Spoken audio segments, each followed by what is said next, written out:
산상변모주일은 예수님께서 변화산에서 변모하신 것을 기념하여서 사순절 바로 앞주일을 산상변모주일로 지킵니다. 우리 개신교회에서 산상변모주일이 크게 중요하다거나 의미 있게 다루어지지는 않지만 예수님께서 변모하신 사건 그 자체는 예수님의 전 사역 가운데 중요하고 의미가 있습니다. 그 중요한 의미는 산상변모주일이 자리 잡은 날과 관련이 되어 있습니다. 교회력을 따르면 성탄절 다음에 주현절이 옵니다. 예수님께서 육신을 입고 이 땅에 오신 것, 바로 우리 죄인을 위해 오셔서 영광스러운 형체를 취하신 것, 그것을 기념하여서 주현절을 6주간 지키게 됩니다. 그리고 마지막 6번째 주일이 산상변모주일이고, 그리고 그 다음 주부터 사순절로 넘어갑니다. 주현절은 그리스도께서 육신을 입고 오셔서 우리를 구원하시는 승리와 영광의 기간이라면, 사순절은 고난과 죽음의 기간입니다. 이 두 절기를 연결하는 것, 그것이 바로 이 산상변모주일입니다. 이날은 어떻게 이렇게 상반되는 두 절기를 연결할 수 있을까요? 영광과 고난, 승리와 죽음이라는 이 상반된 두 절기를 연결할 수 있는 요소가 무엇이 있길래 이 산상변모주일은 이 두 절기 사이에 놓여져 있는 것일까요? 또한 예수님의 사역에 그렇게 중요하다면 어떤 중요한 의미를 가지고 있는 것일까요? 오늘 우리는 함께 예수님께서 변모하신 것에 대해서 나누고 우리에게 주시는 메시지들을 들어보기 원합니다. 우리가 함께 읽은 본문을 포함하고 있는 마가복음은 예수님의 변모 사건을 중심으로 해서 전반부의 갈릴리 사역과 후반부의 예루살렘 사역으로 나눌 수 있습니다. 갈릴리 사역은 예수님께서 하나님의 아들됨을 전적으로 보여주신 사역들입니다. 제일 먼저 마가복음에서 시작할 때 예수님은 세례를 받으면서 시작합니다. 마태복음과 누가복음은 예수님의 탄생부터 시작하지만 마가복음은 세례부터 시작합니다. 그런데 이 세례 때 하늘로부터 음성이 납니다. 이는 내 사랑하는 아들이다. 바로 이렇게 마가복음이 시작됩니다. 그리고 예수님은 세례 이후에 사탄의 시험을 이기시고 질병을 쫓아내고 귀신을 쫓아내고 심지어는 광풍이 부는 그 자연을 잠잠케 하십니다. 바로 이렇게 질병과 귀신과 자연까지도 다스리시는 하나님의 아들로서 권능을 보여주는 겁니다. 이에 반해서 후반부의 예루살렘으로의 여정과 예루살렘에서의 사역은 고난과 죽음의 사역이라고 할 수 있습니다. 예수님은 마가복음 8장 31절에서 처음으로 자신이 고난을 당할 것과 제사장들에게 잡혀서 죽임 당할 것을 말씀하십니다. 그리고 두 번 더 자신의 순환을 말씀하신 후에 예루살렘에 도착하셔서 고난받는 일주일을 보내게 됩니다.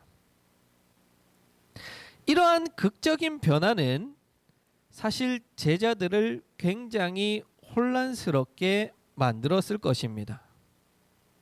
바로 어제까지만 해도 예수님은 하나님의 아들이고 승리자이고 그리스도이고 메시아이고 이 땅을 구원할 구원자로 보이셨는데 8장 31절에서 순환을 이야기하신 이후로는 완전히 고난당하고 순환당하고 죽음당한다는 그런 예수님의 메시지의 극적인 변화에 제자들은 아마 어리둥절했을 것입니다.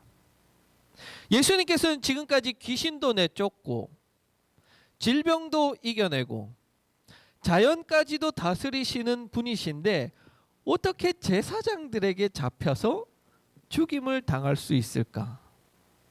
심지어는 아무런 저항도 하지 않은 채 도살장에 끌려가는 어린 양처럼 죽게 된다는 것. 심지어는 나무에 달려서 죽은 자는 하나님으로부터 저주받은 자라는 신명기의 말씀을 기억한다면 어떻게 예수님께서 그런 죽음을 당할 수 있을지에 대해서 상상조차 할 수 없었을 것입니다.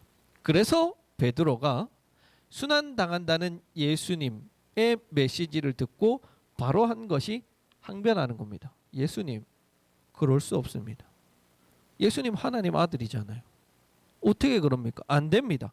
그러자 예수님께서 베드로를 향해 사탄아 뒤로 물러가라 호통치십니다. 그렇게 제자들 사이에서는 이분이 정말로 그리스도가 맞는가? 이분이 정말로 하나님의 아들이 맞는가? 메시아가 맞는가 하는 의심이 들 수밖에 없는 그런 상황이었습니다. 이런 의심을 해소하면서 예수님은 하나님의 아들이시다라는 사실을 다시금 확증하며 장면의 극적인 변화를 이끌어내는 것이 바로 산상변모 사건입니다. 이 사건은 출애굽했을 때 모세가 산에 올라가서 하나님으로부터 십계명을 받은 사건과 굉장히 유사하게 흘러갑니다. 예수님은 가장 가까운 제자 셋을 데리고 높은 산으로 올라가셨습니다. 여기서 높은 산은 하늘과 가까운 곳으로 하나님과 가깝다는 것을 의미하는 것이죠. 그래서 성경에서 많은 이들이 하나님을 만나기 위해 산으로 올라갑니다. 모세도 마찬가지였어요. 모세도 십계명을 받기 위해 산으로 올라가요. 그런데 혼자 올라가지 않고 여호수아를 데리고 갑니다. 여호수아, 예수아, 예수. 바로 구약에서 예수님을 이미 예언하고 있는 것이죠. 거기서 예수님께서 산에 올라가 모습이 변화하십니다. 그것을 마가는 이렇게 표현합니다. 그때 모습이 옷이 아주 희게 되었습니다. 스틸본타 류카리안이라는 헬라어인데요. 직역하면 심히 희게 빛났다. 하나님을 만났던 모세의 얼굴이 어떻게 돼요? 광채가 났잖아요. 빛났어요. 그것과 같은 것이에요. 그리고는 율법을 대표하는 모세가 나타나고 선지자들을 대표하는 엘리야가 나타나서 예수님과 대화를 주고받았습니다. 어떤 대화를 했을까요? 그것은 아마도 앞으로 예수님의 사역인 죽음에 관해서 말했을 것입니다. 왜냐하면 이 두 사람은 다 죽음과 관련이 있습니다. 모세는 죽었지만 아무도 그 죽는 모습을 본 사람이 없습니다. 엘리야는 죽지 않고 회오리 바람을 타고 하나님께서 데려가셨습니다. 그런 인물들과 함께 앞으로 진행될 순환과 죽음에 대해서 말을 주고 받으셨던 겁니다. 그런데 우리가 주의 깊게 생각하면 사실 이것은 대화가 아니라 율법에 따라서 선지서에 따라서 예수님의 순환과 죽음이 이미 예언되어져 있고 그것을 예수님은 성취하기 위해서 모세와 엘리야가 나타난 것임을 보게 됩니다. 모세와 엘리야 그리고 예수님은 모두 이스라엘을 구원하기 위해서 노력한 사람들이지만 사실 예수님은 이스라엘만을 위한 하나님이 아니라 모든 인류, 이스라엘을 넘어서는 모든 인류를 구원하는 구원자이자 하나님의 아들이신 거예요. 모세와 엘리야는 예수님을 증언하는 증언자에 불과하지 예수님과 같은 구원자는 아닌 거예요. 예수님은 모세와 엘리야를 능가하는 하나님의 아들이시라는 것이 산상변모 사건을 통해서 완전히 드러나는 겁니다. 안타깝게도 베드로는 이 사건을 잘못 해석하고 있어요. 랍비님, 우리가 여기에 있는 것이 좋겠습니다. 우리가 초막셋을 지어서 하나는 선생님을 위해서, 하나는 모세를 위해서, 하나는 엘리야를 지어서 모시겠습니다. 베드로는 지금 출애굽했을 때 일어난 일들이 재현되는 것을 보고 하나님의 나라가 완전히 도래했다고 생각하고 있는 겁니다.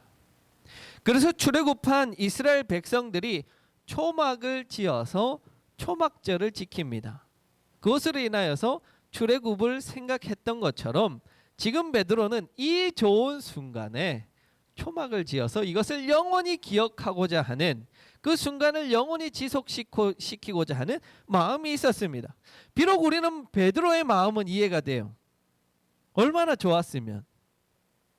그러나 마가복음의 저자는 그런 베드로의 말이 틀렸다라고 말합니다. 베드로는 항상 이 생각보다 말이 앞서서 낭패를 보는 사람인데 이번에도 마찬가지예요. 무슨 말을 해야 할지 모르면 말을 안 해야죠. 그런데 생각 없이 또 잘못된 말을 내뱉고 말았습니다. 이 잘못된 말은 우리의 신앙을 대변하고 있습니다. 랍비님, 여기에 있는 것이 좋겠습니다. 그렇게 베드로는 말합니다. 베드로는 예수님이 질병을 치유하고 귀신을 쫓아내고 자연을 다스릴 때 그런 예수님과 함께 있는 것이 굉장히 좋았습니다. 메시아가 오셨구나. 이제 로마로부터 해방되고 가나안으로부터 해방되는구나. 예수님께서 자신이 죽으심을 이야기할 때 그 전까지는 좋았어요. 그 말을 들으니까 기분이 팍 상하는 거예요. 오늘 우리가 읽은 본문 바로 앞에서 예수님은 첫 번째 순환을 이야기하십니다. 그리고 그 순환 이야기를 하신 지 엿새가 지났다라고 오늘 본문은 시작합니다. 이제 그렇게 기분이 팍 상한 상태에서 6일이 지났는데 이런 놀라운 체험과 경험을 하게 되니까 어떻겠어요? 야, 여기에 있으면 좋겠다. 여기가 천국이다. 여기가 내가 살 곳이다. 그런 생각이 들었던 거예요. 이것은 베드로가 함정에 빠진 거예요. 자신의 이런 황홀한 이 경험에만 도취되어 가지고 예수님이 이 땅에 왜 오셨는지, 누구 때문에 오셨는지를 잊어버린 거예요. 예수님은 모세와 엘리야로부터 찬양을 받고 질병을 내쫓고 귀신을 쫓아내고 자연을 다스리시기 위해 이 땅에 오신 분이 아니에요. 우리 죄인들을 위해서 이 땅에 오셨습니다. 그런데 베드로는 지금 이 순간 그 목적을 망각해 버린 거예요. 함정에 빠진 거죠. 베드로는 세 가지 함정에 빠졌습니다. 첫 번째는 아주 좋은 체험에만 머무르고자 하는 함정, 예수님을 특정인을 위한 예수로 만드는 함정, 믿는 자들을 위한 메시아로 머물게 하는 함정에 빠졌습니다. 바로 선택된 자들이 가지는 특권의식이라는 함정에 빠진 거예요.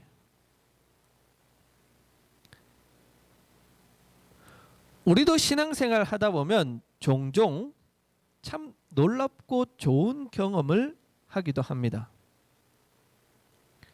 심각한 질병 가운데 있는데 하나님 은혜로 그 질병이 낫게 되는 경험을 하기도 합니다. 하나님께서 음성을 직접 들려주시기도 합니다. 도저히 내 힘으로는 해결할 수 없을 것만 같은 일들이 하나님 은혜로 해결되기도 합니다. 그것 자체로 은혜가 되고 그것은 우리의 신앙을 더 단단하게 혹은 한 단계 성장하게 만들기도 합니다. 거기에 함정이 도사리고 있는 거예요. 우리의 신앙을 거기에 머물러 두고 묶어두는 거예요. 우리는 계속해서 앞으로 나아가고 더 높은 곳을 향하여 혹은 더 깊은 영성을 향하여 전진해야 하는데 그때 그 좋은 체험, 그때 그 좋은 경험에만 머물러서 앞으로 나아가지 못하는 경우가 있습니다.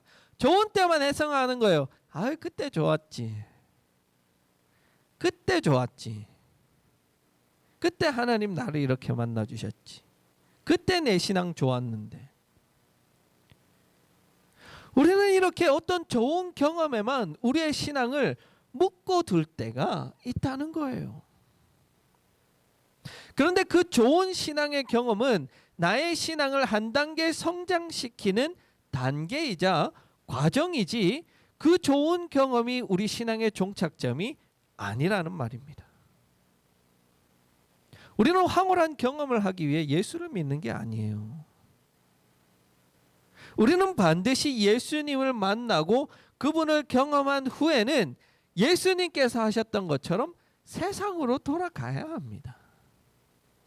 예수님께서 변화산에 계속해서 머물러서 영광 받으시고 존귀 받으신 것이 아니라 세상으로 돌아가신 것처럼 그 변화산의 변모 사건에 예수님의 사역에 목적이 있었던 것이 아니라 그것은 예수님께서 순환 받으시고 고난 받으시는 하나의 전환점으로 만드신 하나의 사건이었던 것처럼 우리도 그런 좋은 경험들은 영광의 자리에서 고난으로 들어가기 위해 좋은 경험에서 세상으로 들어가기 위한 하나의 전환점으로 삼아야 한다는 거예요.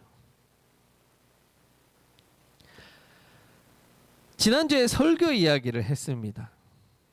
과거에 설교가 좋았었던 때를 회상하고 제가 만약 거기에만 머물러 있고 그 설교를 계속해서 반복한다면 저는 더 발전하지 못하는 설교자가 될 겁니다. 아니요. 세상은 날마다 발전하고 앞으로 나아간다라고 할 때 그 자리에 머물러 있다면 그것은 그 자리에 머무는 것이 아니라 퇴보하는 겁니다.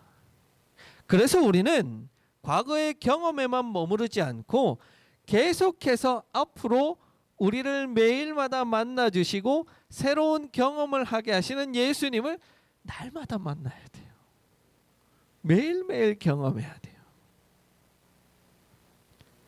그래서 우리는 예수님 만났던 예수님과 좋은 추억이 있던 그 변화산에서 내려와야 합니다. 두 번째 함정은 특권의식이라는 함정입니다. 베드로는 지금 예수님과 야고보와 요한과 함께 있습니다. 이들은 마음이 잘 맞는 사람들이에요. 지금으로 말하면 절친이에요. 베스트 프렌드예요. 그래서 보면 이들은 예수님의 최측근이자 예수님께서 또 신뢰하는 사람들이에요. 그래서 보면 사도행전에서 베드로와 요한은 항상 짝짝꿍으로 같이 다닙니다. 성전 미문에 안전뱅이를 일으킬 때도 같이 있었어요. 같이 다녀요. 마음이 맞을 뿐만 아니라 예수님의 측근이라는 그런 어떤 유대감이 있었을 거예요. 오늘날로 말하면 이들은 교회의 리더들, 지도자들 혹은 장로들, 직분자들이라고 할 수 있을 겁니다. 이들이 이런 좋은 경험을 했다면 어떻게 해야 될까요? 나눠야 되지 않겠어요? 내가 이런 경험했으면 우리 교인들도 이런 경험을 하면 좋겠다. 좋은 경험에서 나의 신앙이 성장했다면 너희들도 이렇게 좋은 예수님 만나면 좋겠다. 이 자리에 함께하면 좋겠다. 믿음이 연약한 이들도 여기에 함께해서 믿음이 성장하면 좋겠다. 이게 정상이고 정답이에요. 그런데 베드로는 말해요. 우리가 여기에 있는 것이 좋겠습니다. 이것은 자기의 황홀한 경험을 이야기하는 게 아니라 예수님과 제자 3인방만 함께하면 좋겠다. 예수님을 특정인을 위한 특권층을 위해서 묶어두려는 행동이에요. 오늘날 많은 교회에서 여전히 이런 종교개혁 이전의 시대에서 행하던 구태의연한 모습이 나타나고 있습니다. 예수를 장로들과 당회 안에 묶어두려고 하는 거예요. 그것을 빌미로 성도를 힘들게 하고 자신들에게만 예수가 있는 것처럼 행동합니다. 무소불위의 권력을 가진 것처럼 행동해요. 과연 그것이 옳습니까? 예수님은 결코 특정인에 묶이지도 않는 분이며 그들을 위한 예수님도 아닙니다. 예수님은 모든 하나님의 피조물을 위한 그리스도요 하나님의 아들이십니다. 우리도 그런 특권의식에 빠질 수 있어요. 내가 창립 멤버인데, 내가 아주 초창기부터 우리 교회를 섬기고 봉사해 왔는데, 내가 우리 담임 목사님 부모인데, 동생인데, 아들인데 다 내려놔야 돼. 지금부터 내려놔야 돼. 나중에 교회가 커지고 사람이 많아지게 되면 그런 특권의식은 더 우리를 감쌀 거예요. 우리는 변화산에서 내려와야 합니다. 마지막으로 우리가 빠지는 함정은 교회라는 함정에 빠집니다. 오늘날 교회들이 가지는 가장 큰 문제가 여기 있습니다. 교회라는 변화산에 갇혀서 아무도 들어오지 못하고 나가지도 않습니다. 변화산에서 자기들끼리 보내는 그 시간이 너무 즐겁고 행복합니다. 마치 여기가 천국 같다는 생각이 들게 합니다. 우리도 마찬가지잖아요. 주일날 예배드리고 교제하는 이 시간이 얼마나 즐겁고 행복합니까? 그런 함정에 빠진 교회는 마치 동호회 같아요. 동호회.